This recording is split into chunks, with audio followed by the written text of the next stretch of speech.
Thank you, Kathy. So good morning, everyone. As you can see on the screen, my topic this morning will be about tracing the sin of Ham from the Old Testament to the New. Next slide, Kathy.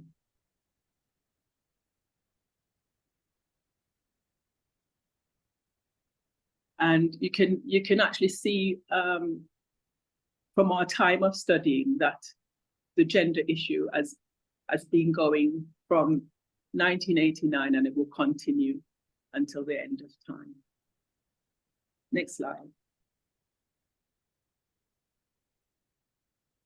So just to review the sin of Ham, for those who may not remember. So in Genesis 22, we can see Genesis 9, verse 22, it says, "And Ham, the father of Canaan, saw the nakedness of his father and told it to his brothers without."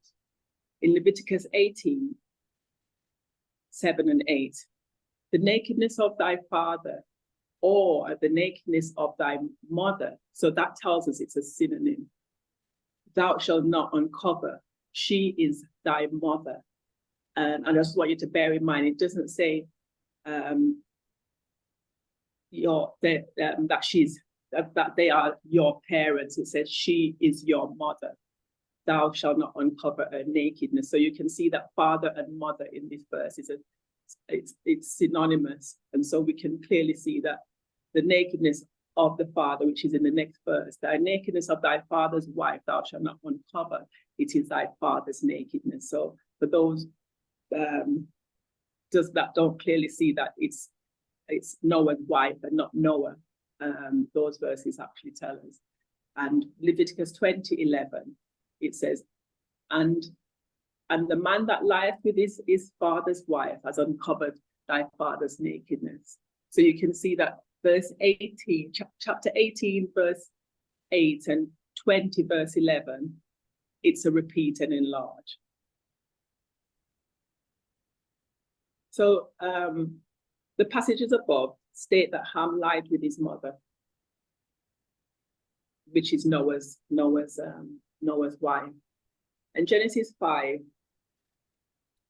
Noah was the 10th generation, and the pattern before him was that the patriarchs, they begat sons, and then when times lapsed, it says that they begot sons and daughters. That's what it says for all the generations of Ham before.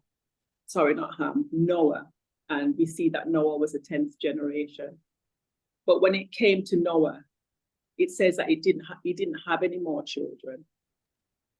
The same thing that he was saying about his generations, that they begat sons, times lapse, they begat more children. It didn't say that about Noah.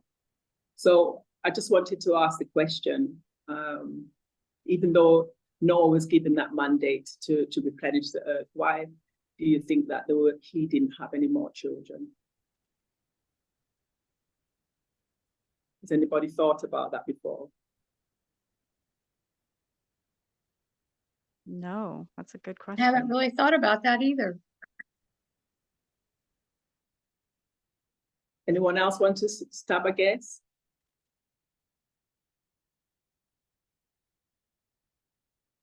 Well, now I'm thinking that it had to do with this sin that Ham committed against the mother, and so Noah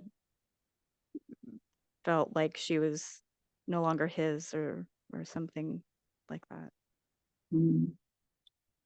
Thank you for that. So if a man has sexual intercourse with another man's wife, it's equivalent of taking the other man's property, and by doing so, the man is using sex as a weapon to acquire property or power, or to humiliate the other person. And we can see that this was what was going on in the story of Ham. And so thank you for making a stab at that. So that's why Noah never had any more children, whether or not he no longer desired his wife or his son Ham had possession on. Next slide, Kathy, please.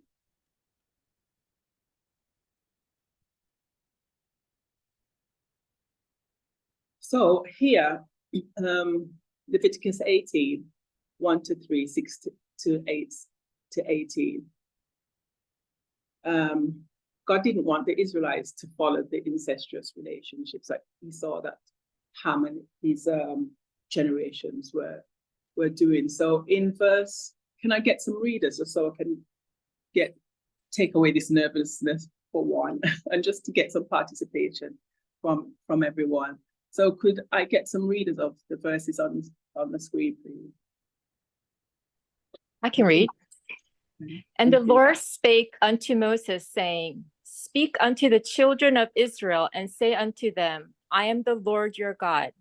After the doings of the land of Egypt, wherein ye dwelt, shall ye not do. And after the doings of the land of Canaan, whither I bring you, shall ye not do, neither shall ye walk in their ordinances. Thank you. So they were not to follow the incestuous practices. That's what God was saying to the people through Moses.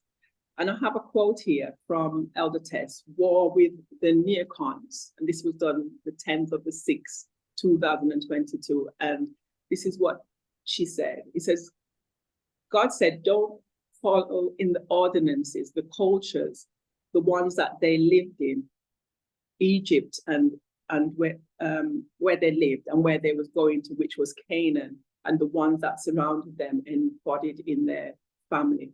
Israel was counseled to reject these cultures. Next slide, please.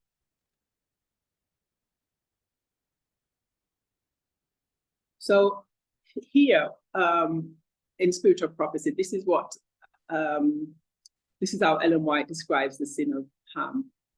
And in Eternity Past 69:2, it says, even though Ellen White is not explicit on the subject pertaining to Ham, she does say his conduct was unnatural and vile.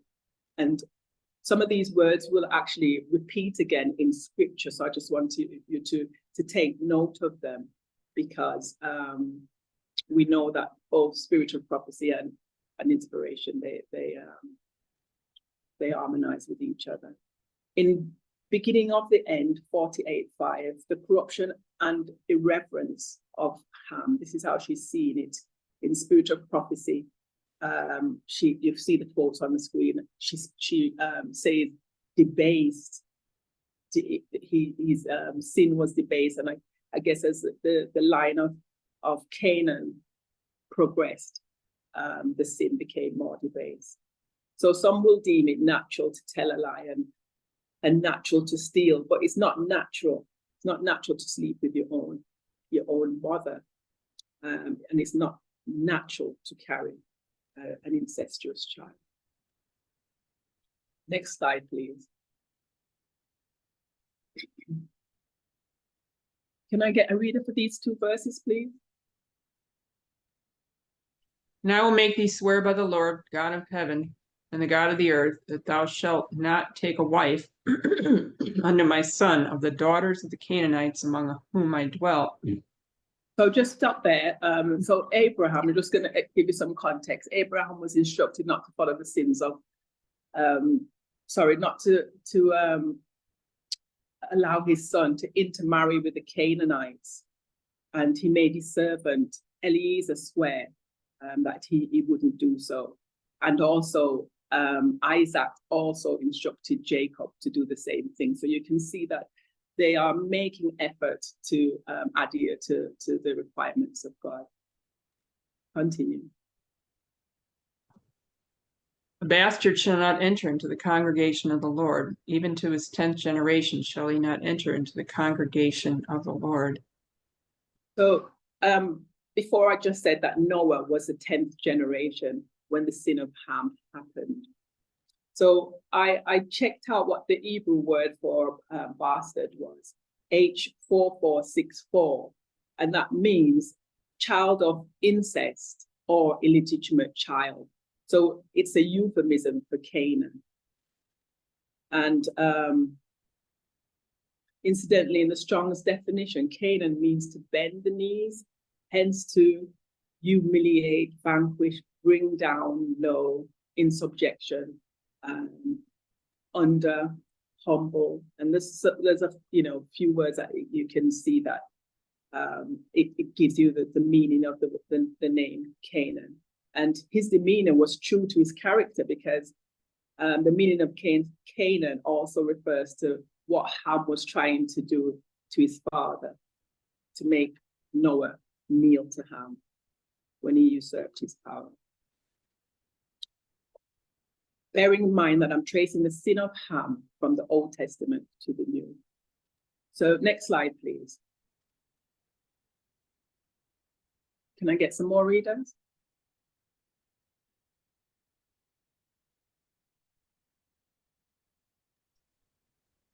Thou shalt not lie with mankind as with womankind. It is abomination.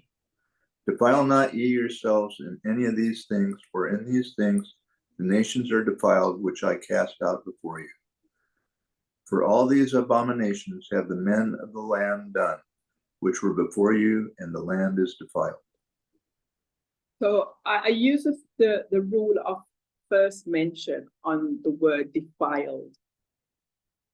And Genesis 34, verse 2, this is what it refers to. This is the rule of first mention where the word defiled comes in. It was a, I don't know if I've actually written. I put it on the screen. No, okay. I haven't got that on screen. On my screen, I just got the explanations. Can somebody just find that, please? Genesis 34, verse 2. Genesis 34, verse 2.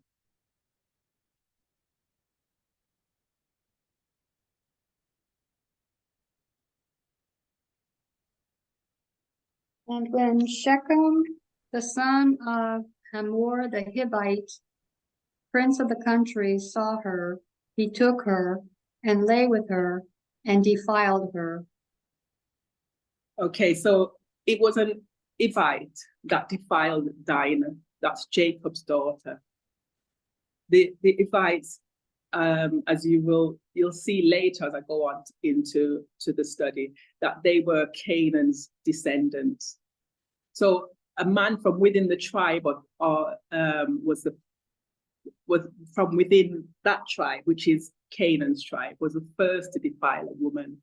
And the word defiled, H6031, it means to afflict, oppress, humble, humiliate. So Dinah was was one of Jacob's 13 children. We often think that Jacob only had 12 sons, but he also had a daughter, Dinah. So 13 children, and you know that some of you may know that 13 in the Bible is a symbol of rebellion. Genesis 14:14. That was a rule of first mention, and it says 12 years they served Chedorlaomer, I can't pronounce that, and in the 13th year they rebelled. So I'm hoping that that's not noise, but even though the 12 tribes, which we know makes up the 144,000, we can still see within that deep-seated cultures of patriarchy and sexism, because Dinah is a part of the 12 tribes, but because she was a woman, she was excluded. So the Canaanites became, I want you to see how sexual violence is also weaponized as a tool in war within this same story, because the Canaanites became one of the superpowers of their time, and probably no wonder why they felt, I don't know if anyone has actually read the story of the Shechemites,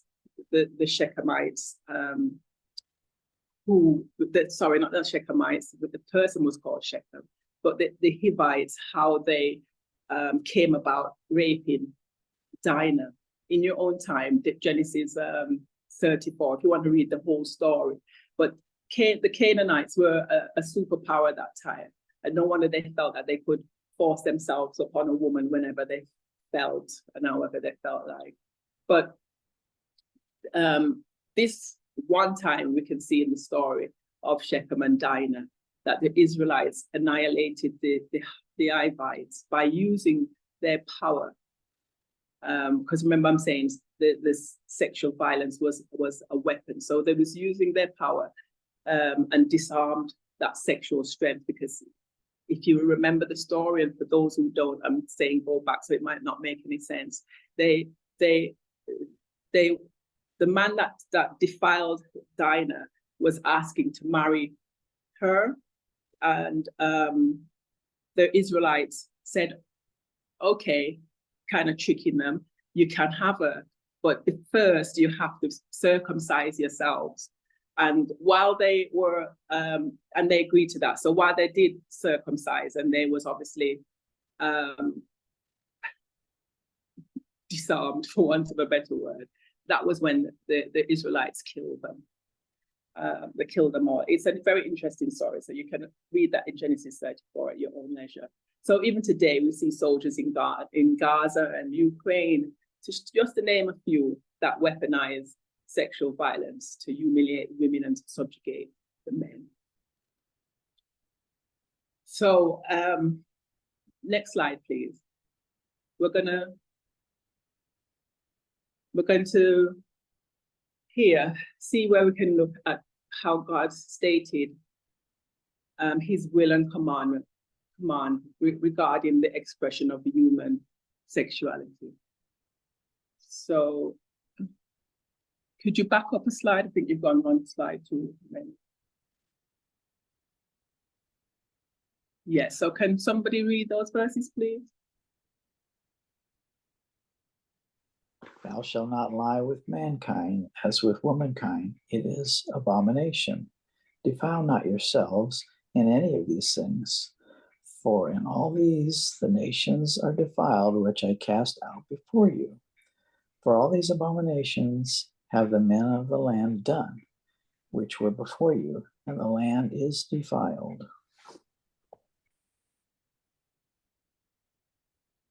I'm not sure if we're on the same slide, Catherine. What do you have after that, please? It's the previous slide. Okay.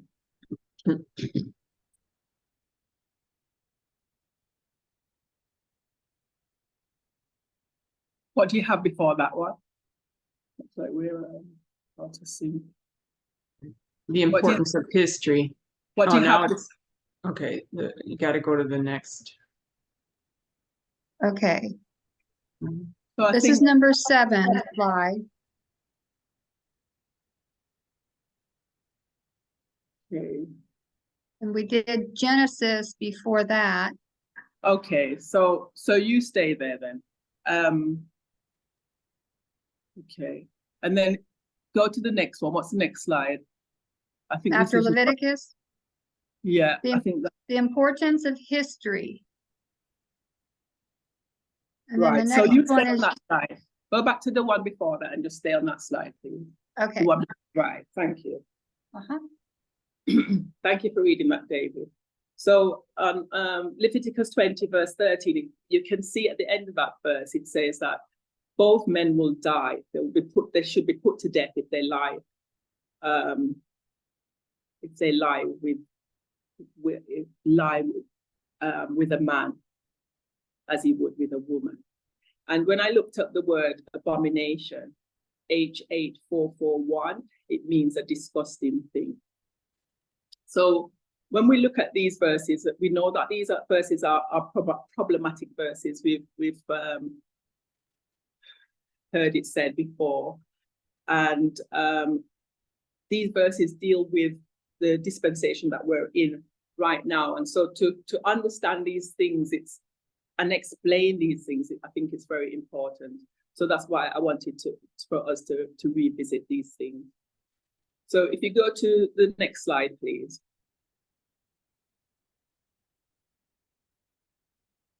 Where it talks about the importance of history.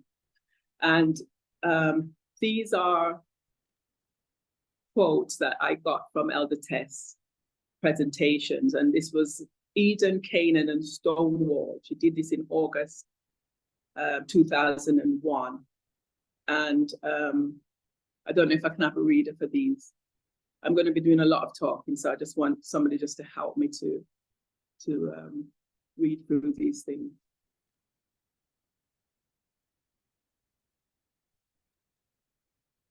We have nothing to fear for the future, except as we shall forget the way the Lord has led us and his teaching and our past history.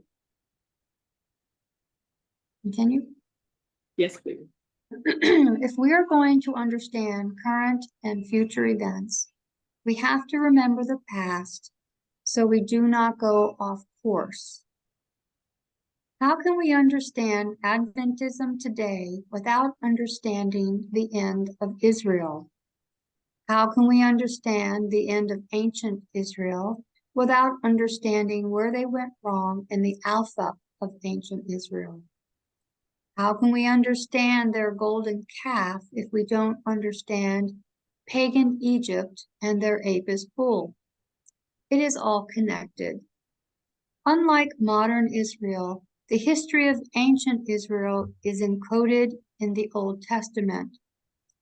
So because God recognizes the importance of us tracing our history for ancient Israel, he put it all in writing. We have to follow rules to know what that progression was meant to be.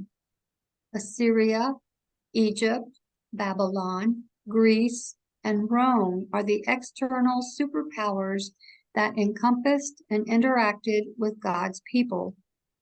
Just like we had to understand Protestantism in order to understand modern Adventism, we have to understand paganism as well to not only understand ancient Israel, but modern Israel.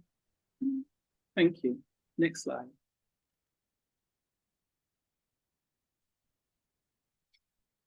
So here, Genesis 10, 15 to 20. These are the nations that occupied the land before Israel. So 15, it says, and Canaan begat Sidon, his firstborn, and Hath, and the Jebusites, and the Amorites, and the Girgasites, and the Ivites. Remember, the Ivites are the tribe that defiled Dinah, and the Archites, and the Sinites, and the Arvadites, and the Zemarites, and the Hamathites. And afterwards were the families of the Canaanites spread abroad. And the borders of Canaan were also from Sidon, and thou comest to Gerar, to Gaza, as thou goest unto Sodom and Gomorrah, and Admar, and Zeboim, even unto Lasha. Lots of tongue twisters there. These are the sons of Ham after their family, after their tongues, in their countries, in their own nation. So you can see that these verses identify the nations that preceded before the Israelites, and it's not taking place in our time today, but outside their tents. That's what Moses was writing about. Next slide. I don't know if anyone has questions at this time. So here we see in Deuteronomy 9:1. Can I just get some readers for these verses? Deuteronomy 9:1 and Genesis 10:8. Hear, O Israel, thou art to pass over Jordan this day, to go in to possess nations greater and mightier than thyself, cities great and fenced up to heaven. And So Cush, sorry. Yeah. So the land west of Jordan were peopled by the descendants of Canaan, subsequently conquered by the Israelites under Joshua. Just giving you context to what you're reading. Go ahead. and Cush begat Nimrod. He began to be a mighty one in the earth. So here we see Cush's Hamson, and Nimrod was responsible for building the great cities fenced up to heaven. Ellen White speaks about that in Patriarchs and Prophets 118, paragraph 5. So clearly we can see that the nations that occupied the land before the Israelites were the Canaanites, Ham's generation. a misogynistic and a patriarchal generation. So these are quotes from Elder Tess as well. She said, Babel has one language and one culture, and we can recognize the backbone of their culture and language. We can see that it's sexism, false worship, and racism. So when they were dispersed throughout the earth, they took racism, false worship, and racism all over the world. Every culture we have has the backbone of this belief. She also went on to say that these nations were not God's people. Therefore, sexism did not come through Christianity. I don't know if you remember these presentations that she did. Therefore, sexism didn't come through Christianity, Protestantism, nor religion. At the Tower of Babel, everyone there is fundamentally sexist, regardless of where they went or what religion they ended up serving or what language they were given. They all brought, sexism with them. And if we're going to look outside the Christian bubble today at the global Sunday law, we need to see that. We need to see that in order for us to relate to them so that we can understand the Sunday law and see it in ourselves, to see those same traits in ourselves and do something about it. Next slide, please. Can I get some readers, please? Here we're going to identify who the nations were. Well, we already have really, and we're going to discover, we've already discovered, I should say, who those nations were, who occupied the land before Israel. But what we're going to do now is to discover what the practices of that nation was. And there were also Sodomites in the land, and they did according to all the abominations of the nations which the Lord cast out before the children of Israel. And he took away the Sodomites out of the land, and removed all the idols that his fathers had made. And the remnant of the Sodomites, which remained in the days of his father Asa, he took out of the land. And he brake down the houses of the Sodomites, and the land is defiled. Therefore I do visit the iniquity thereof upon it, and the land itself vomiteth out her inhabitants. Thank you. So you can see that the same concept in Kings is in Leviticus, the abominations. And remember, I told you what the word abomination was. So the abominations of the nations that the Lord had cast out before the Israelites, they're the ones who occupied. That was the practices of the Canaanites. So we're going to, next slide, please. We're going to continue to look at what these practices were. So using the rule of first mention, the Hebrew for the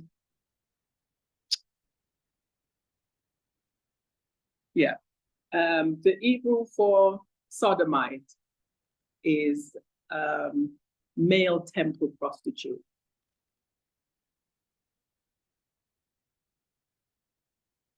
And that's H6945. Just making sure we're on the same slide. Yeah, so male temple prostitute, that's what the word sodomite means. And we're going to begin to see the layers of the abuse that this nation practiced. As we read in Signs of the Time, when we heard that Ellen White was saying it was debased, we're going to see how that it becomes more debased. So Deuteronomy 23, can somebody read that? Deuteronomy 23, verse 17 and 18. There shall be no whore of the daughters of Israel, nor a sodomite of the sons of Israel. Thou shalt not bring the hire of a whore, or the price of a dog, into the house of the Lord by God thy God for any vow. For even both these are abominations unto the Lord of God. Thank you. So you can see that in verse 17 that the Israelites are now practicing these abominations. And the word abomination, as we said, was linked to chapter 18 in Leviticus and the passages in Kings, telling us that the word of the abomination meant disgusting thing. So verse 18 is a repeat and enlarge of 17. You can see the euphemisms here, where it says in verse 17, it says, no whore of a daughter, or it says a son of a sodomite. And then in verse 18, it says, not to bring the ire of a whore or the price of a dog. So you can see that a dog is also synonymous to sodomite. Can you see that? Talk to me. Can you see that? Yes. Okay, thank you. Yes. So the Hebrew word for dog, H3611, it means a male cult prostitute. And the word sodomite, remember, it meant male temple prostitute. So you can see that you can, it's definitely a repeat and enlarge. And interestingly, I found a verse in Isaiah 56:10-11 that equates the watchmen and the shepherds to dogs. And remember, the word dog means male temple prostitutes. So these watchmen are, what it's saying are they're committing adultery against God because they're not able to faithfully give the loud cry. These leaders, we know, was passed by at 9/11. So they're styled as dogs. That's what the scripture says. And we know that the word dog means male temple prostitute. And this is what the verses say. It says, his watchmen are blind. They are all ignorant. They are all dumb dogs. They cannot bark, sleeping, lying down, loving to slumber. Yea, they are all greedy dogs, which can never have enough. And they are shepherds that cannot understand. They all look to their own way, everyone for his gain from his quarter. So that verse is telling us that the leaders, whether we want to say the SDA leaders, are male prostitutes because they are adulterers. We can bring that to many conclusions, but we won't go there. So the word dog, I looked up all the scriptures in the Old Testament, and they have, when it mentioned dog, they all had the same meaning.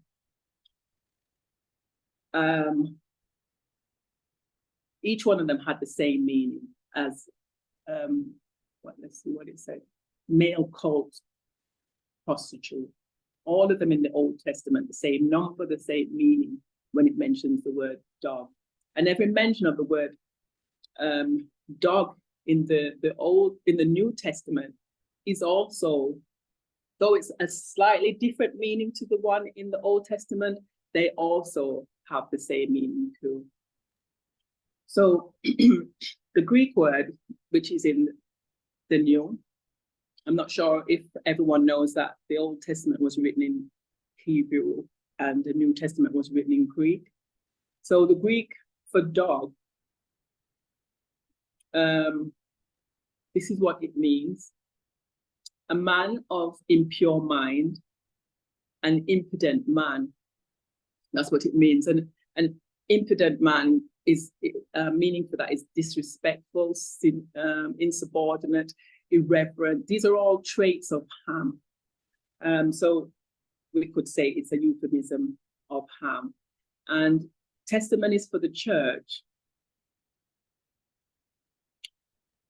Volume 5, page 260, says the seal of God will never be placed upon the head, the forehead of an impure man or woman. So looking at the word dog in the New Testament, I don't know if you remember the story of Jesus and this Canaanite woman. We sometimes use the Phoenician woman. You remember that woman? Yeah, I was just Yes. thinking that how do we square that? So yeah, because there's so many things that's been said about that. But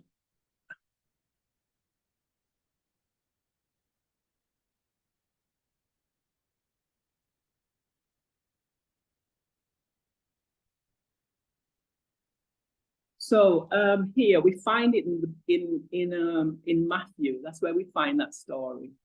Matthew 15, I think 26. And it says, I don't think I've written the scriptures for you. Can somebody just turn to Matthew 15, verse 26, please? But he answered and said, It is not meet to take the children's bread and to cast it to dogs. So this is also a subtle connection, associating that with Ham, because we've read that Sodomites are from Canaanites, the Canaanite tribe, and another word for Sodomites is dog.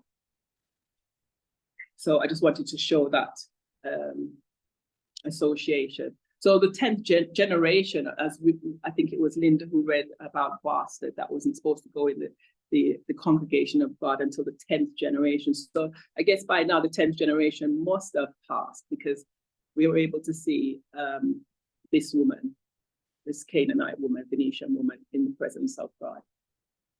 I just want to also give you some association with this woman, in terms that she's a Canaanite, so you know it's a generation of Ham. And so Deuteronomy 23 verse 2, it tells us about Ahab's wife. And do you know who Ahab's wife was? Those who know their Bibles, do you know who Jezebel? Jezebel? That's right. So Jezebel was the Canaanite prophetess. And remember, she wanted to seduce God's people.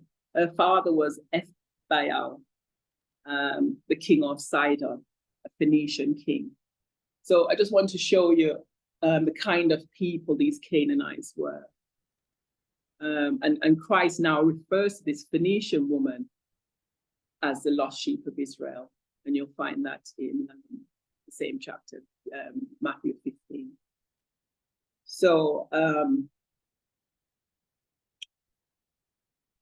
also in the last mention, we don't normally do the last mention, but the same word dog, in Revelations 22:15, it lists dogs with sorcerers, warmongers, murderers, idolaters, and liars, and states that they will be outside the city. So God condemns both the meaning of dog, whether it's in the New Testament or the Old Testament, because they speak about abusing each other, you know, and the inequalities that take place in those practices. I also found a quote from Ellen White speaking about the Sodomites, because I know that when we've used or heard the word in the past, Sodomites, we've always associated it, or people associate it, with homosexual practices. So I found this quote in TBS 125, paragraph 1. And when I was searching on my phone app, I found that word sodomite 53 times, and none of them make any reference to homosexuality, to practices. It describes child abuse, rape, but it never talks about homosexuality. It's not associated with homosexuality. So I'll just read the quote. That I have had this class of sins presented to me as I produced moral defilements. What can the impression be upon those youth? She's actually writing to one of the elders in the church who was committing child abuse, and she's addressing that issue. So what can the impression be upon those youth whose bodies you degrade by your actions? How can you be a shepherd of the sheep and lamb while corrupting their minds and tainting and polluting their moral sense? Would you consider this matter as lightly as you have done? Should a minister of the gospel, as Elder W, do such things to your sister or your children? This is a crime in the sight of God, and I cannot cover over it in a light matter. Cover it over it as a light matter. It is a sodomitish, she says, sin. It is tainting and polluting all the tendencies and all the abominations. See that word again in the sight of the Holy God. It's practicing iniquity, is what she says. So she doesn't associate none of those 53 quotes that I found where she refers to sodomite. Does she talk about homosexuality? Next slide, please.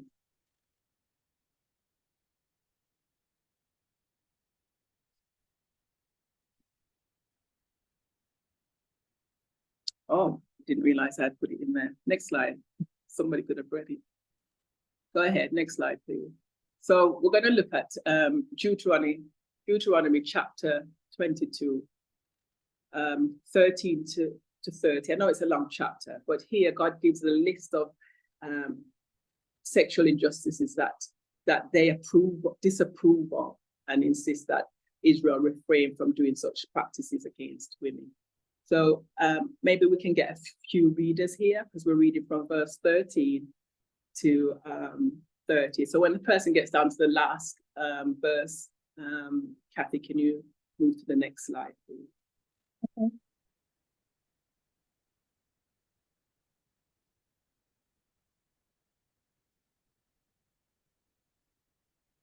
If any man take a wife and go in unto her and hate her, and give occasions of speech against her, bring up an evil name upon her, and I say, I took this woman, and when I came to her, I found her not a maid, then shall the father of the damsel and her mother take and bring forth the tokens of the damsel's virginity unto the elders of the city in the gate. And the damsel's father shall say unto the elders, I gave my daughter unto this man to wife, and he hateth her. And lo, he hath given occasions of speech against her, saying, I found not thy daughter a maid, and yet these are the tokens of my daughter's virginity. And they shall spread the cloth before the elders of the city. This is awful. Yes. And the elders of that city shall take that man and chastise him, and they shall amerce him in 100 shekels of silver, and give them unto the father of the damsel, because he hath brought up an evil name upon a virgin of Israel, and she shall be his wife. He may not put her away all these days. Now she has no choice to be with the guy, though. But once the money's okay, we're good. But if this thing be true, and the tokens of virginity be not found for the damsel, then they shall bring out the damsel to the door of her father's house, and the men of her city shall stone her with stones that she die, because she has wrought folly in Israel, to play the whore in her father's house. So shalt thou put evil away from among you.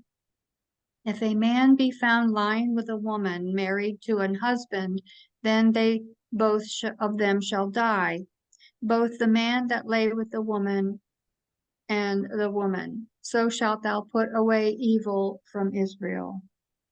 I bet the men that were doing the stoning, I bet none of them were virgins. Yeah. So one thing that caught my attention was tokens of virginity. Mhm. So were they doing pelvic exams all the way back then, looking for hymens like they do in modern cultures? No, but Kathy just read how it was done. They would the sheet that they slept on the marriage bed to consummate the marriage. That's what they use as the token. So whatever traces of virginity, what they're looking for, I have no idea.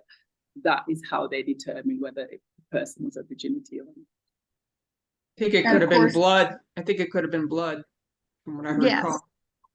Yes, but not, now that science understands the hymen more, blood is not necessarily always present. Yes, that's right. So in those days, she could have been a virgin, but because there's no blood, she's stoned to death, and is an innocent woman put to death. Okay, continue. Anyone else like to read?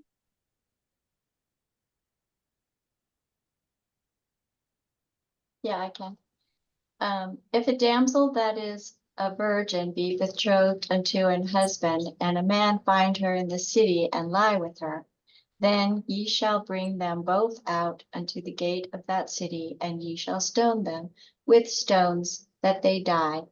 The damsel because she cried not, being in the city, and the man because he hath humbled his neighbor's wife. So thou shalt put away evil from among you. I want But you to if- notice the word humbled. Yes. Take note of the word humbled. But if a man find a betrothed damsel in the field, and the man force her, and lie with her, then the man only that lay with her shall die. But unto the damsel that shalt do nothing, there is in the damsel no sin worthy of death. For as when a man riseth against his neighbor and slayeth him, even so is this matter. For he found her in the field, and the betrothed damsel cried, and there was none to save her.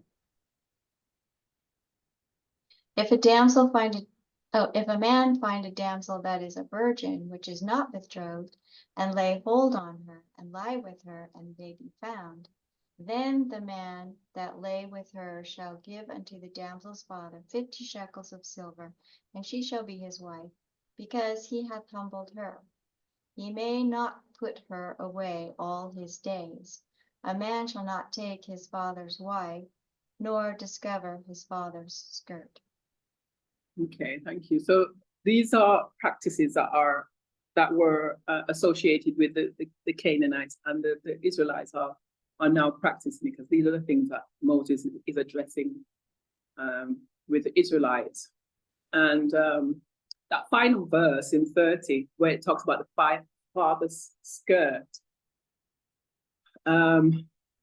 speaks to the sin of Ham.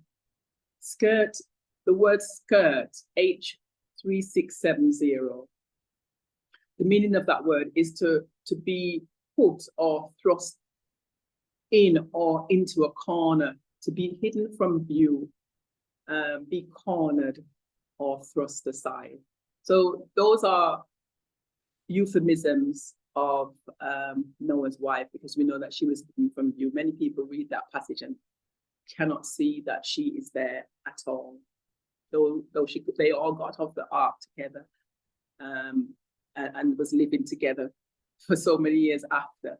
They just think it's a strange thing that Noah's wife is in her own house with her own husband. So she was hidden. So I think that the father's skirt is also a euphemism of Noah's wife. So if you're thinking, because some people don't like when we say that Noah was sexist. So I think if you're struggling to see that these things makes it very clear. Even today, you can hear men to each other. I don't know if this is the term now, but I know when I was growing up, you would hear men saying to each other, let's go out and get some skirt tonight. I don't know if you remember those. I don't know if any of the men on the Zoom can attest to that. Maybe you used it or you heard other men amongst yourself referring to women as a skirt. So because Moses he so deeply hid away Ham's mother, hid her away in the Old Testament, that the sin of Ham has been lost, mistaken, and understood in the New Testament. He hid her away. And his mother, Ham's mother, Noah's wife, I believe she's a symbol of racism in the Old Testament because of the curse placed upon Ham's posterity. And Ham is a symbol of gender in the New Testament because of his actions towards his mother. You will understand what I've just said in that statement as I go along, as we go into the New Testament. So we're still going to be in the Old Testament for a short while, but we will go across to the New Testament and you will hopefully understand that statement a bit more. So, sorry. So racism, we know, is a key to unlock sexism. Ham's mother is undoubtedly, I believe, one of the most significant women in the Bible, yet we have no record of her name.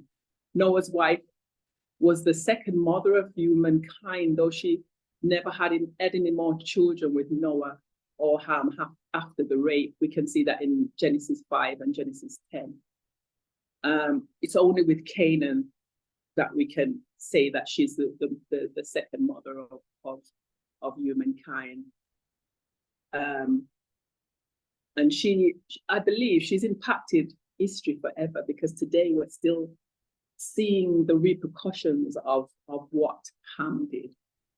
And we know the test, the statement that the Elder Tess has given us, that we should actually sketch it to our mind, where she said sexism and misogyny is the oldest, the deepest, the original, and the fundamental form of bias and discrimination, the most extensive and worst in extension of practice today. She said that this is how radical feminists understand gender equality, and it fits perfectly with our prophetic message. So God hated Ham's misogynistic behavior, the disrespect of his mother. And they listed that in Deuteronomy 22. We heard that the injustices towards women that they didn't like too. Can you go to the next slide? Any questions at this time? Next slide, and if I could get a reader, please.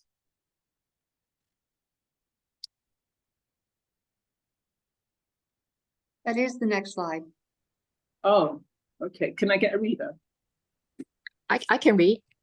As I live, saith the Lord God, Sodom thy sister hath not done, she nor her daughters, as thou hast done, thou and thy daughters. Behold, this was the iniquity of thy sister Sodom. Pride, fullness of bread, and abundance of idleness was in her, and in her daughters. Neither did she strengthen the hand of the poor and needy.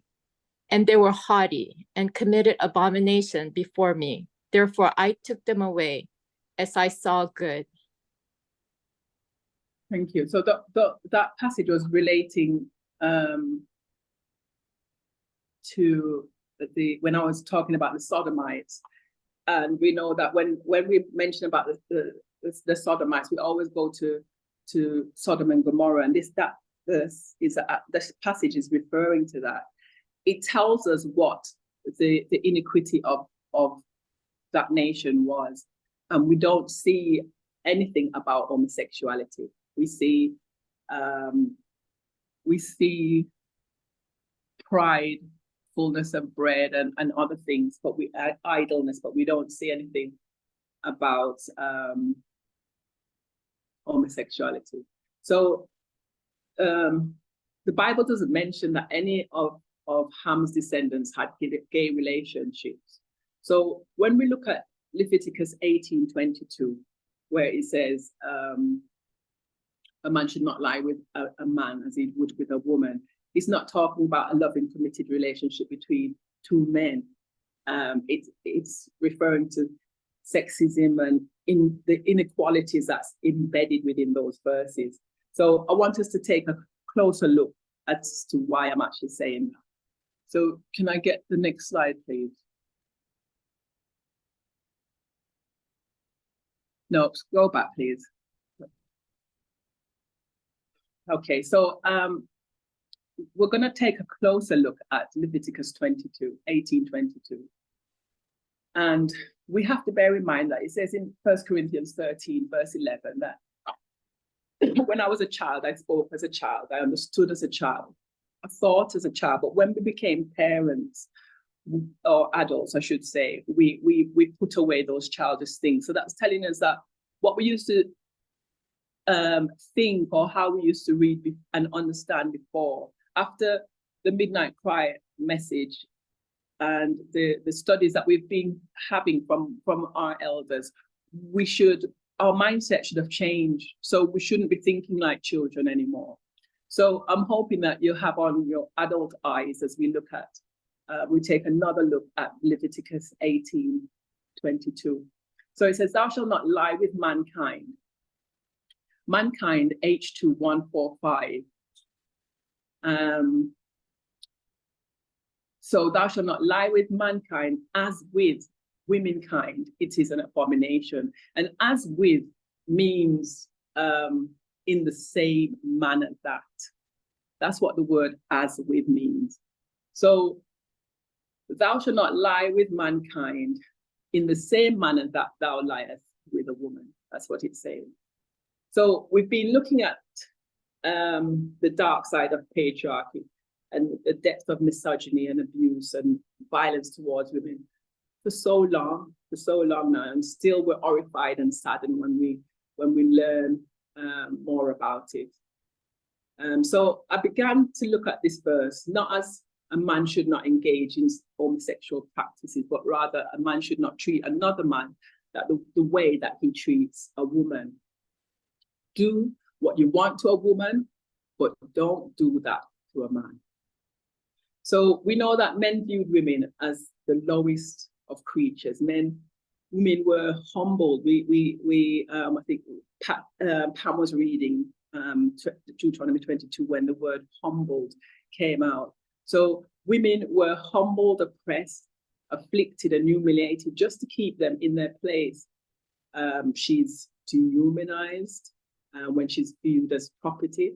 And since the behavior we have seen thus far in the scriptures connotes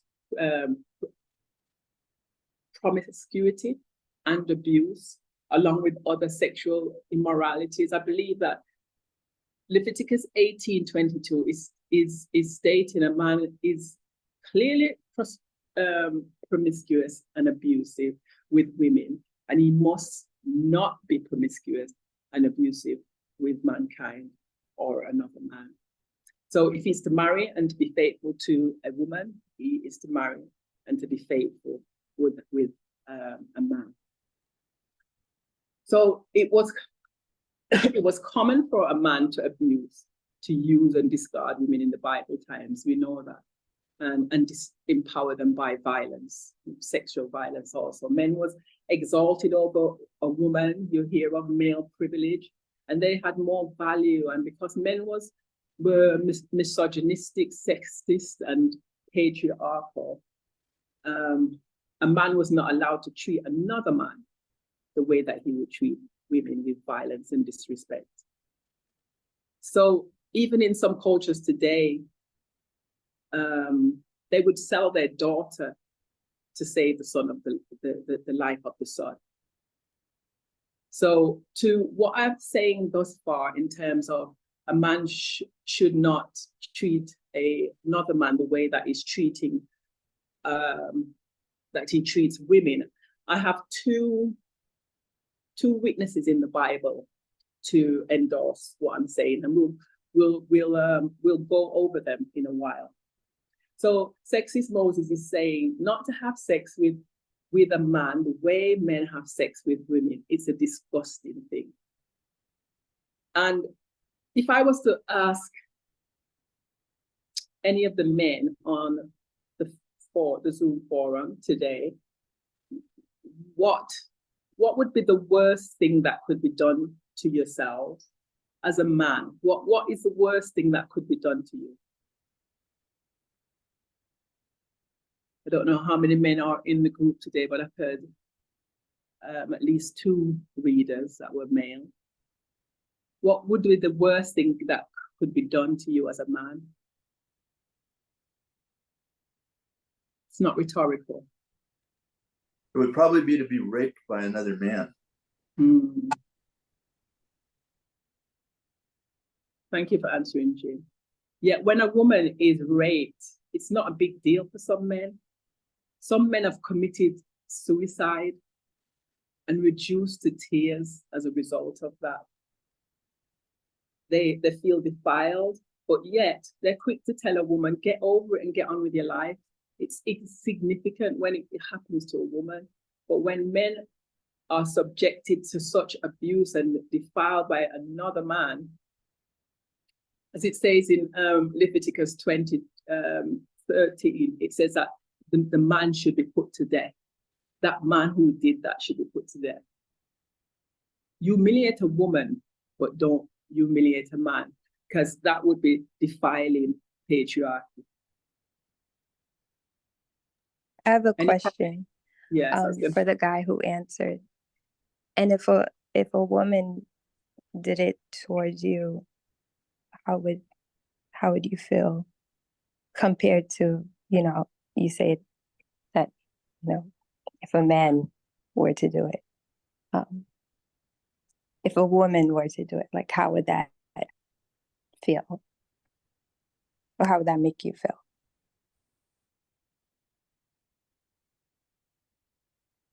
Jim, that's a question to you. Yes, I don't know. I mean, it would probably be, I don't think this is what I would do, but I think this is how they would react, is that they would probably brag about it or something. That they were seduced. That they were seduced by a woman. Never thought about it like that. Any other man want to answer?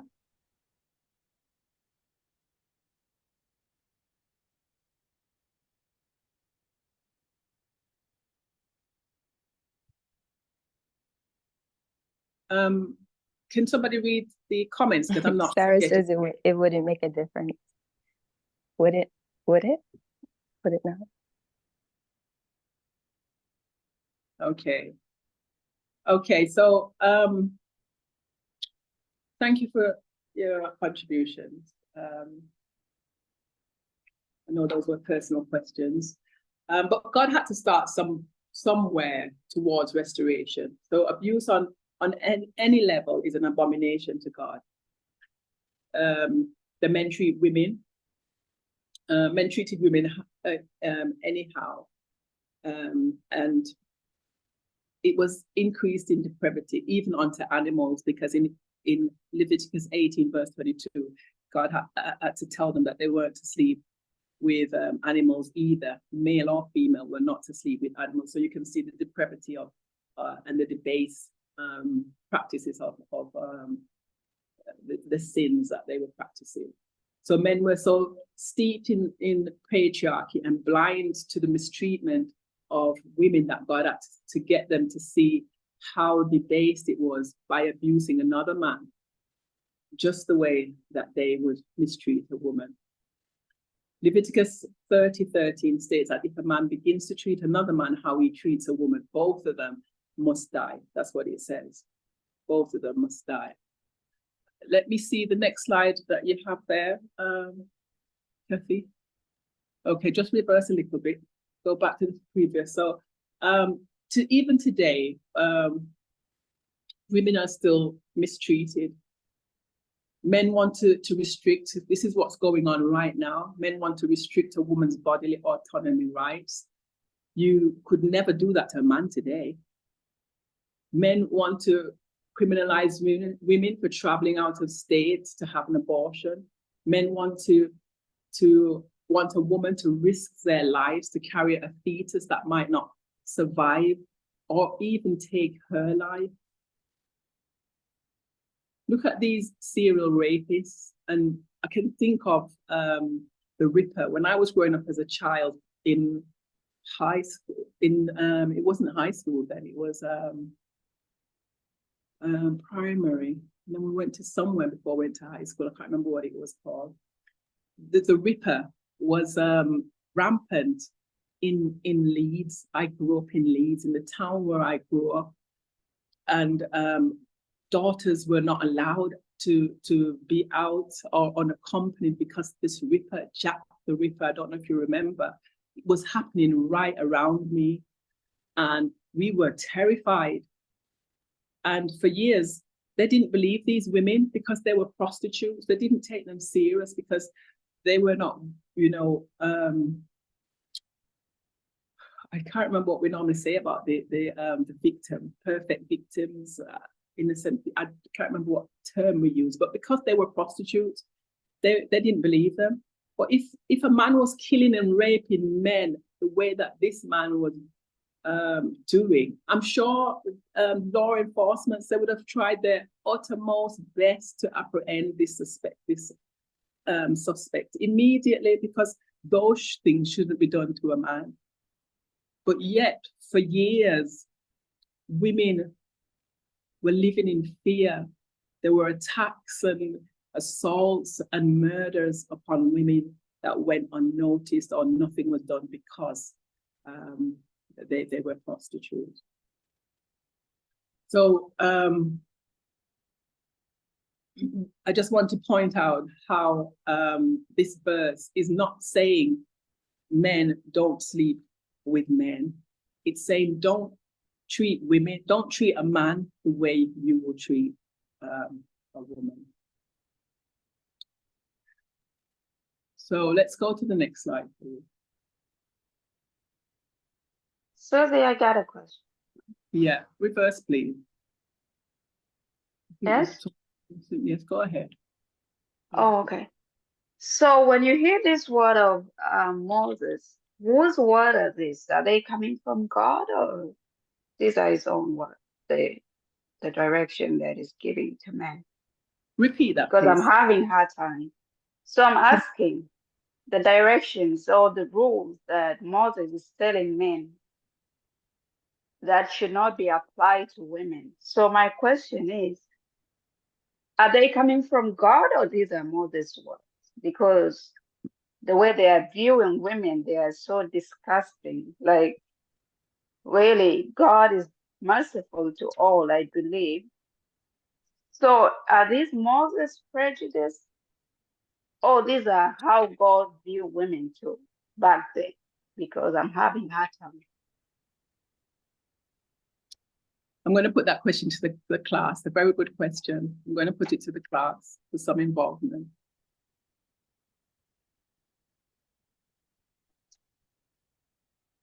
Did you hear the question and understand the question?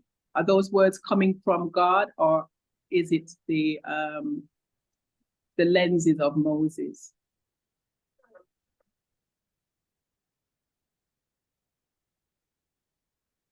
Was that Sarah? Yes. Okay, thank you for your question. I'm not going to answer. It doesn't look like we're going to get an answer either. Oh, I see letters of Moses.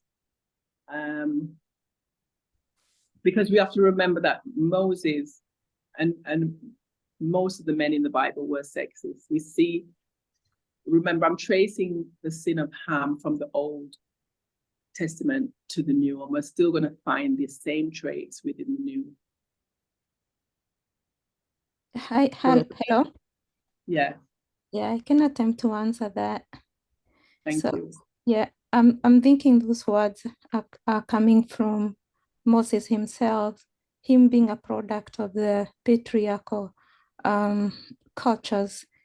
But we also know that he was a messenger of God. So I'm connecting that with the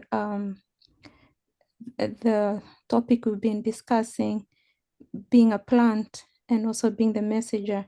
So we can see him, he had some work that needed to be done, but that cannot be confused as coming from from God, and we can only understand and being able to separate that using the methodology that we've been told and you've been using here. Okay, thank you. Very good answer. I can do better myself. So we're gonna take a look at Can I add something to that question too? This is Emmanuel talking. It's who? Emmanuel. Okay, go ahead, Emmanuel. Like, what was the goal of Moses telling the men not to do those stuff? Like, what was his goal to achieve?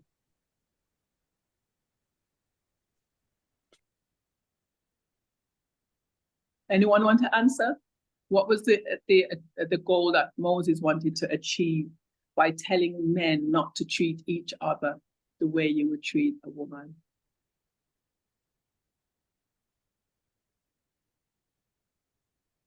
I guess wouldn't it be that way of saying the golden rule, kind of the treat everybody good and right and proper, and for that time that's as best as they could get.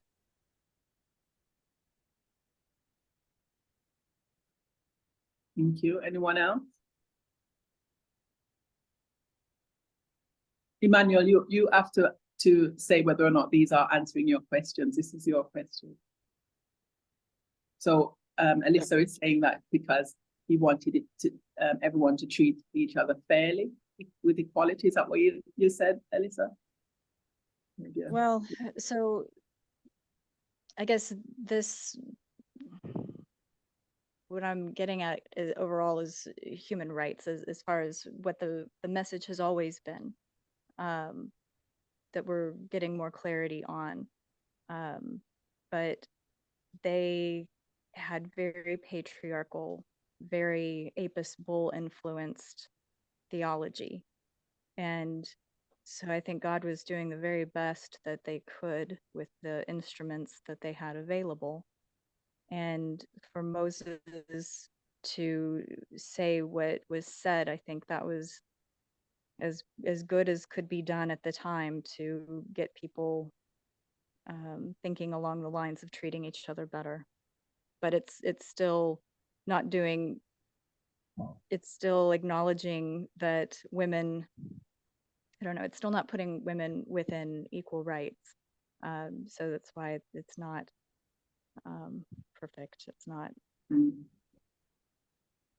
don't know, ideal.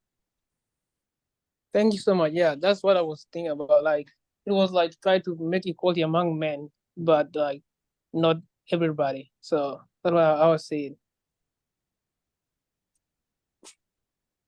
Thank you for your question. So I'm going to look at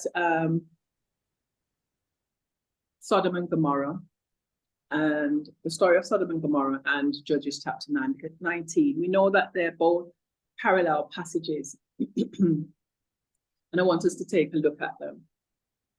So I think, as I said before, sodomy, we always associate it with Sodom and Gomorrah. Sodom and Gomorrah and the practices of homosexuality.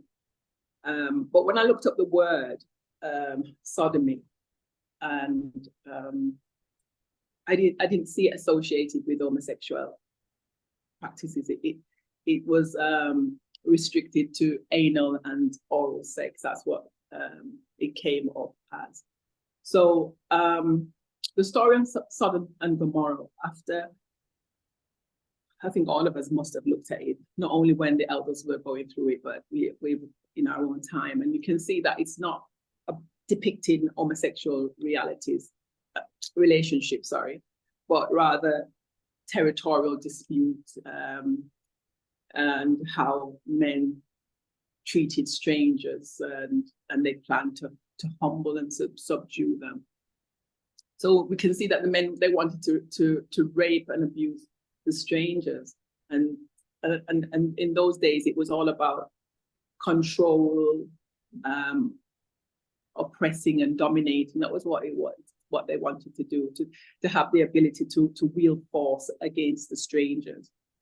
And Hebrews 13, verse 2 states,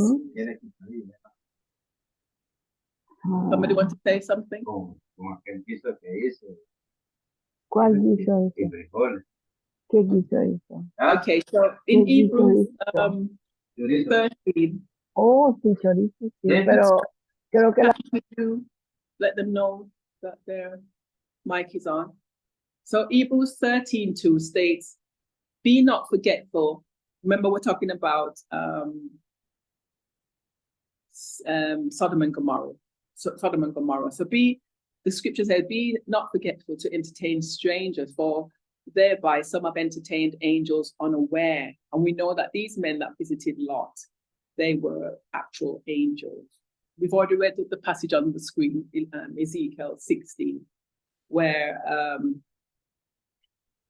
God associated Jerusalem with the Canaanites, and said that their sin was actually worse than the sins of Sodom and Gomorrah. Remember when we actually read Deuteronomy 23:17 and 18, the Israelites were told not to, both men and women were told not to be whores or not to practice sodomy, but they were practicing it. They were practicing it at this time. So we read in Ezekiel that the sins of Sodom and Gomorrah was pride, fullness of bread, and the abundance of idleness. That was what was in her. And when I looked again at the word abomination, it means, remember, it means a disgusting thing. That's what it means. It's a disgusting thing. And those people that were practicing this disgusting thing, when we read Genesis 10:19, it told us that the borders of the Canaanites were from Sidon going all the way through to Sodom and Gomorrah. And if you remember the practices that I was talking about in reference to the Canaanites, it was not talking about homosexuality. It was not the sin of homosexuality. Do you understand that? Yes. So in Genesis, sorry. Hey, Susan, you said the sin of homosexuality. It's not a sin. Thank you for the correction. If you could say the practice or Thank something. you very much for that correction, because it is not a sin. Did you hear that, everyone? It is not a sin. Thank you for that correction. Genesis 19:4 states that all the men, it actually says all the people from every quarter, which means every man, all the men, because all the women were at home. We know that women knew their place, and women, children, they wouldn't, as long as it's a female, they would not be included amongst all the male. So it's saying that all the men of this city, and it actually repeats itself in Genesis 19, because it says, it says the old and the young, small and the great. So it's referring to all the men, yes? All the men of that city was compassed about that house. So would we say, because people say that the men of that city were homosexuals, it was because of homosexuality was taking place in that town. Would we say all the men were homosexuals?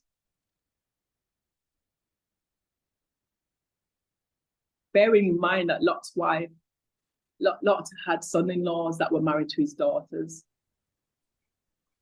The men had wives. No, they all couldn't have been. Okay. So it says that the sin was pride and abuse, fullness of bread. They didn't strengthen the hands of the poor. And 37 times I read in the Bible where God speaks about the poor and the needy in the Bible. So we know that these people, these defranchised people, are important to God. In Signs of the Times, October the 9th, 1893, paragraph 1, this is what Ellen White says about Sodom and Gomorrah. Sodom was situated in a beautiful and fertile land and reveled in an abundance of everything that nature and art could bestow. The inhabitants of Sodom seemed to be strangers to the want and to work. A poor man was not permitted to become an inhabitant in that city. So that explains why Lot could remain in there, because remember, Lot came into that city rich. When he was with his uncle Abraham, they was well off. They had so many stock between them that they had to separate because they had so much and all the contention. So he didn't go into that city poor. And if he was poor, as Ellen White is saying, he would not have been able to remain. And this is what she says. She says that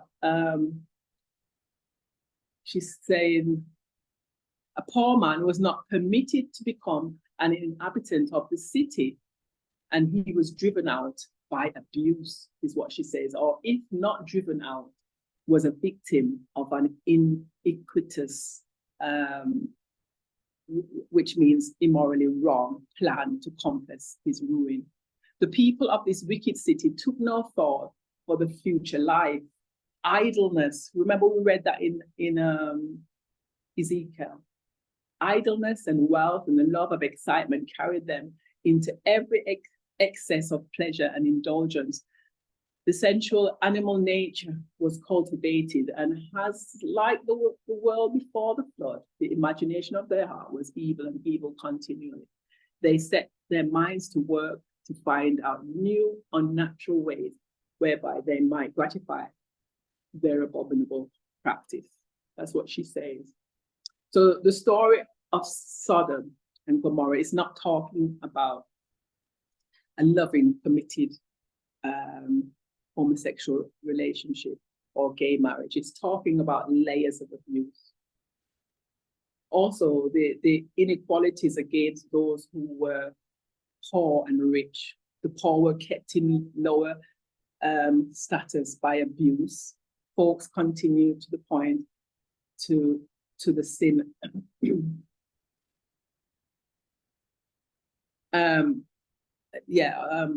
This lower state of abuse is what took place towards the poor people. But we still know that our Adventist kinfolks, for want of a better word, they still point to the sin of homosexuality in this story, though it's not present. It's not present as one of the things that they like to say that God said he hates.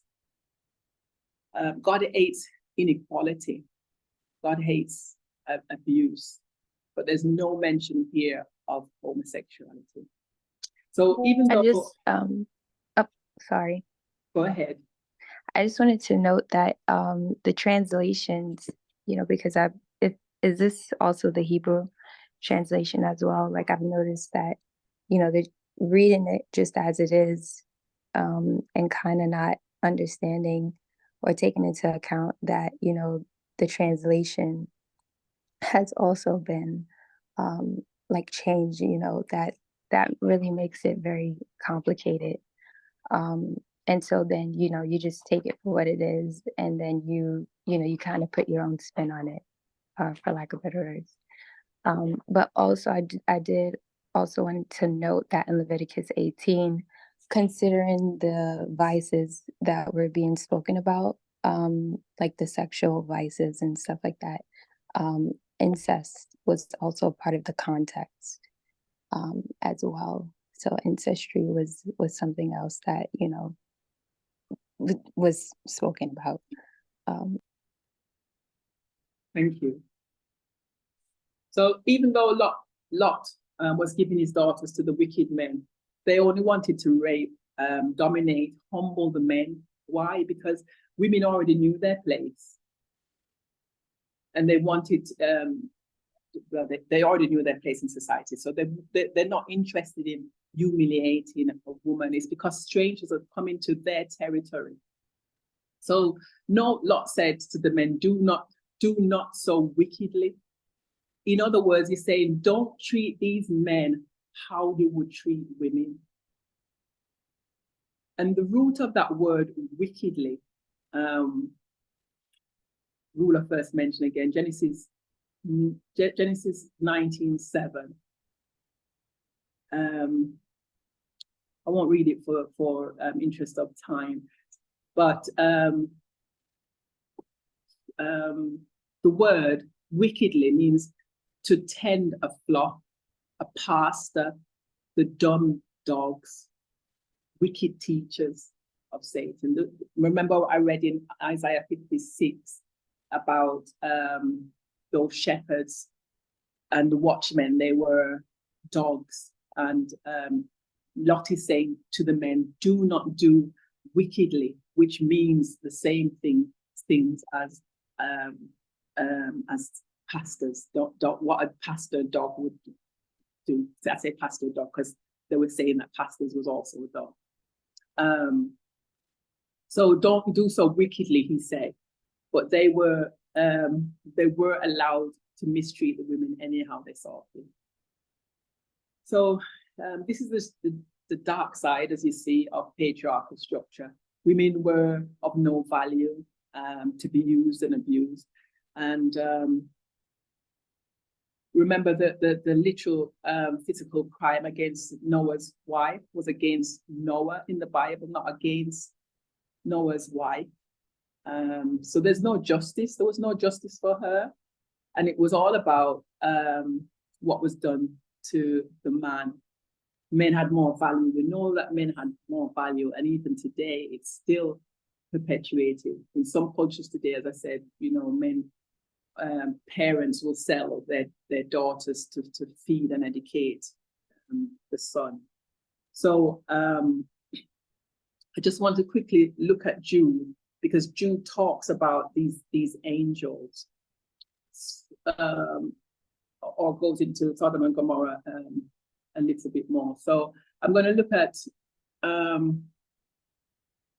Jude 7. I'm also going to look at Luke 24, 41 to 43. You can write down these passages. I didn't put them up for interest of time. So Jude 7 says, even as Sodom and Gomorrah and the cities about them in like manner, giving themselves over to fornication and going after strange flesh, are set forth for an example, suffering the vengeance of eternal fire. So this passage here, there's two words I want to look at, because Elder Parmenter has told us that words are important, and it's 90%, I think he said, 10% structure. So words, when we're reading, is so important. We cannot overlook any word. And so fornication, G1608, is referring to male or female prostitution. That's the Greek word for fornication. And when I looked up strange flesh, because I've always thought when reading that the strange flesh, because of the narrative that we've always heard, that Sodom and Gomorrah refers to men, an abominable practice. I've always thought that when I read strange flesh, it was referring to another man,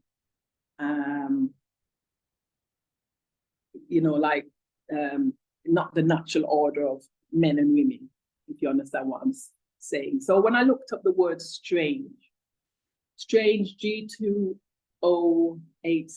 it means one not of the same nature, form, class, kind. It's different. That's what the Bible says. So the Bible states that men are created a little lower than the angels. So the Bible endorses that difference. So that is the strange, something that is different. And then flesh, G4561. Flesh denotes mere human nature, the earthly nature of man apart from divine influence, and therefore prone to sin and opposed to God. So the angels, we know in Hebrews Hebrews 2:7, it talks about Christ taking on the form of men, and we know that these angels were men, and sorry, and we know this. Their mode of behavior, the idiosyncrasies, mimics the humanity. And Genesis 9:3, this is when Lot, he made food for the guests. He didn't say that there was angels, although we knew that there was angels. It said he made food for the men, and they feasted and they ate it. And in Luke 24 to 41 to 43, it says, and while they yet believed not for joy and wondered, he said unto them, have you any meat? This is Jesus speaking to his disciples. And they gave him a piece of broiled fish and of honeycomb, and they took it. And he took it and did eat before them. So the eating depicts the humanness of both these angels. You could say, because we know Christ was divine, and so we could say the humanness of both Christ and these angels. So therefore, when Jude talks about strange flesh, it's not referring to the men in Sodom.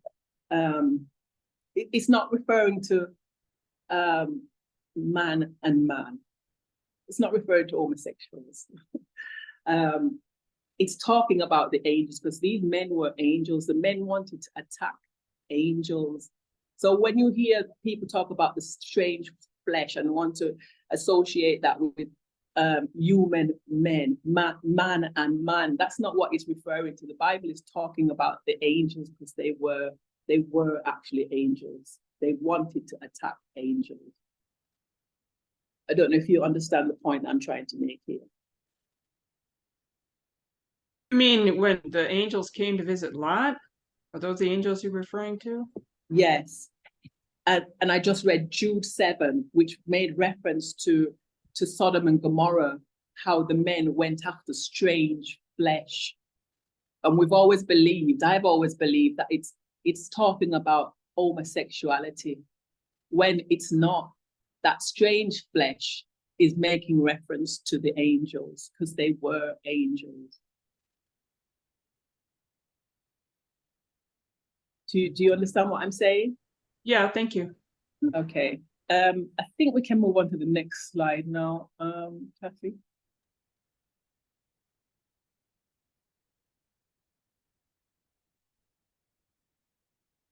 Is Kathy still there? Yeah, I'm here.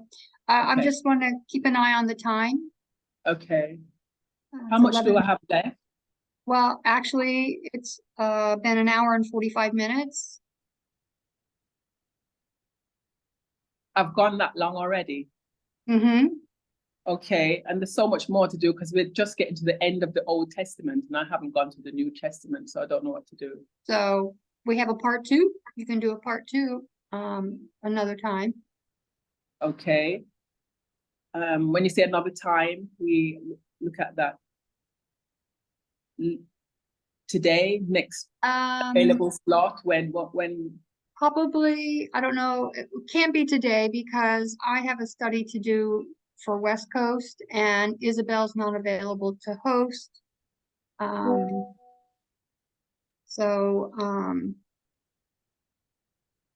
Okay, so what I'm going to do then is just come to the end of the Old Testament. So when I do part 2, I'll be just looking at the New Testament. Okay, that sounds good. Yeah. Yeah. All right. Thank you. And you and I'll talk, find you a date. Okay. All Okay. right. Yeah. Thank you. So if you just go to the next slide for me, please. No, still on the other one. Not just yet. Sorry, I didn't realize that so many. So we're looking at Judges now, because remember I said that there were parallel passages, Judges and Genesis chapter 19. So in Judges 19, I'm just going to paraphrase the whole story, just to kind of prompt our memories of what took place. So in Judges 19, we see a Levite sojourning with his servant, and he wanted to retrieve his concubine from his father's house. We find that in verse 3 of chapter 19. In verse 2, it says that the Levite's concubine was also a whore, and left him and went back to her father's house in Bethlehem, Judah. So notice she was from among God's people. And again, I'll just remind us that we read in Deuteronomy chapter 23:17 that God said, there shall be no whore of the daughters of Israel. But yet we see that this unnamed lady is practicing that, and she went back to her father's house in Bethlehem, Judah. So we're told that the concubine's father, he detains the Levite and his servant at his house for 5 days because he was just so glad that this Levite had come for his daughter. We find that story in verse 3 to verse 7. And the father-in-law wanted to detain him yet another night in verse 8, but the Levite refused to stay and left though the day was drawing close. Because you know that when nightfall, they didn't travel in the night, just like me here. There's anything can happen in the night. That's not very pleasant. So you try and get home before daylight. But this Levite refused to stay and left though the day was drawing nigh. You find that in verse 9. So they came to Jebus. Jebus is another word for Jerusalem. We find that in verse 10. And as it was late, the servant said to his master, let's go to the city of the Jebusites, in verse 11. But the Levite did not want to go to the city whose occupants were not the children of Israel. And find that in verse 12. So remember, the Jebusites are a descendant of who? Do you remember when we read in Genesis 10:16? Who are the Jebusites? Descendants of Ham? Sorry? Was it descendants of Ham? That's right. And the Levite just said, I don't want to go to that city because they are not children of God. So they ended up in Gibeah, verse 12 to verse 14. That's where they ended up, in Gibeah. And it's a kinsman, the Bible tells us. It's a kin. So they are of the tribe of Israel. So they almost was going to spend the night in the street because none of the Benjamites took them in. But an old man who came from Mount Ephraim came along and showed them hospitality. You find that in verse 15 to 21.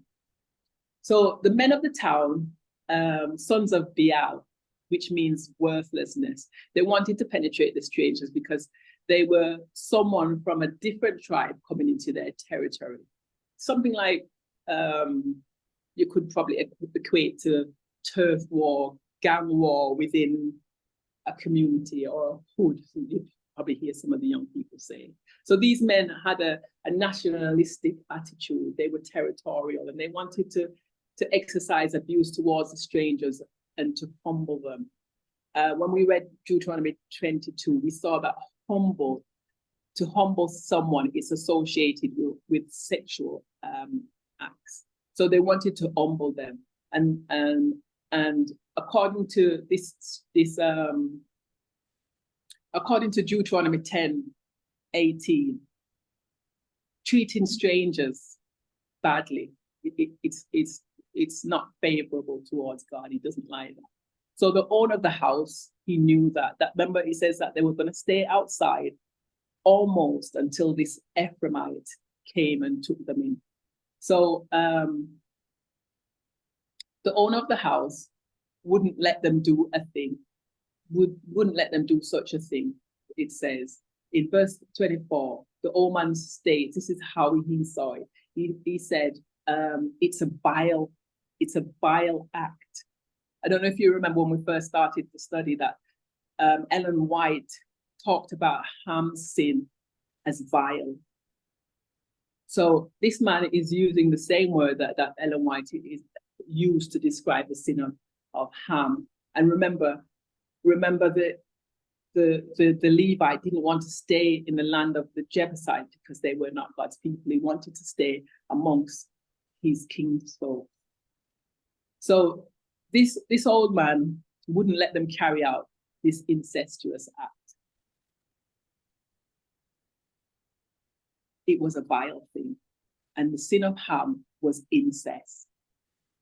So whether it's metaphorically or literally speaking, these men were brothers. They were from the same tribe of Israel, and this old man knew his history. So notwithstanding, he offered up his daughter and the concubine instead of the men, because they viewed women as an ass or a donkey. No value was placed upon them. She was just a possession. So the old man told the men that they could humble the women. He said that in verse 24. Are you following the story thus far? So what is taking place here is not homosexuality. It's the sin of incest. So as soon as the concubine went out and the men, they gang raped her and they abused her till morning. Verse 25 tells us that, in fact, the blood was upon their hand because she died from the traumatic abuse that she endured. It tells us that in verse 27. So these men, they cannot be homosexuals, murderers rather, but not homosexuals. So they wanted to abuse someone that night. The sin was not homosexuality, but severe abuse. And this story brings to view the horrible atrocities recently done, I guess, in Hamas to the men and to the women as they paraded them through the streets. And we know that many of them died from that abuse also. I don't know if anybody has anything to say at this time.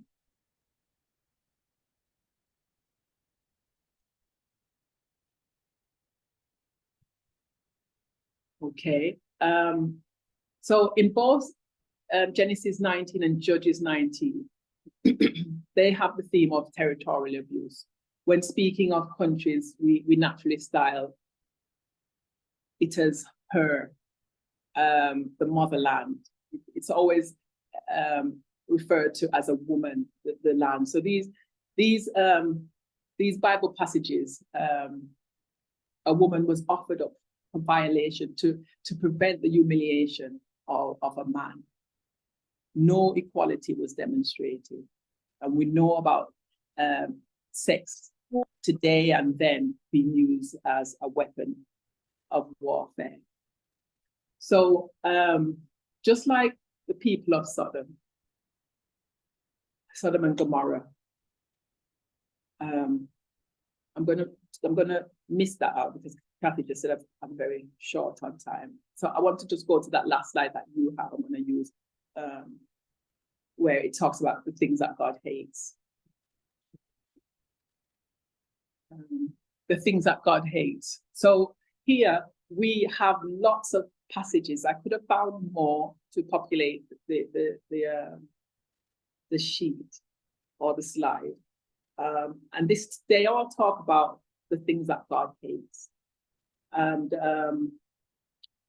there's all the scriptures, and I just picked out the words. So divination, astrology, enchanters, witches, charmers, wizards, necromancers, dishonest scales, the eyes of a whore.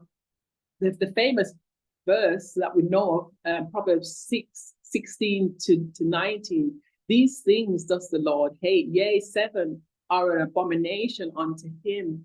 Proud look, a lying tongue, and hands that shed innocent blood, and heart that devises wicked imaginations, feet that are swift in running to mischief, a false witness that speaketh lies, and he that showeth discord among brethren. Zacharias, it talks about false oaths, and God even said how he hates their feasts. So notice in all of these words, abomination came up in them, and we know that we've heard people associate that to homosexuality. But here God tells us the things that he hates. And homosexuality isn't listed amongst that. So if God hated homosexuals, would he not write it somewhere in his words? Because we don't find it in the Old Testament. Through all the practices that I've just discussed about the Canaanites, that the Israelites began to practice, none of that refers to homosexuality.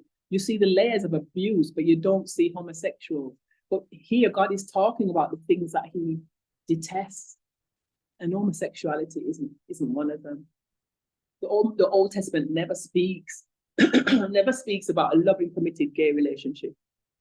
It's all about paganism, rituals, and abuse. Therefore, when we look at the New Testament, which we will do in part 2, we have to keep that in mind. And as Adventists, that's what we do. We use the Old Testament to interpret the New. And so for part 2, that is what I'm going to do, to continue tracing the sin of Ham from the Old Testament to the New. Thank you for your contributions, your participation, and your thoughts. And I'll turn you over to Kathy as she brings the meeting to a close. Okay. All righty. So on that note, we'll go ahead and close in prayer, and we'll keep you posted. Is there any way of saving all those comments? Because I couldn't get to read them, so I don't know if you could save them. I don't know how to save those. Does anybody know how to do that? Yes. In the comment section, there are dots. I didn't get to read it. So Yeah. You go, you click on it and save chat, but I'll send it to Susie because I saved it. Okay, thank you very much. Okay. All right, well, let's go ahead and close in prayer. Holy God, we praise you and thank you again for your goodness and mercy and watch care. We ask your continued blessing on our Sabbath day. We thank you for the ability to worship together and to be with each other. We praise you and thank you in Jesus' name. Amen. Thank you. Bye, everyone.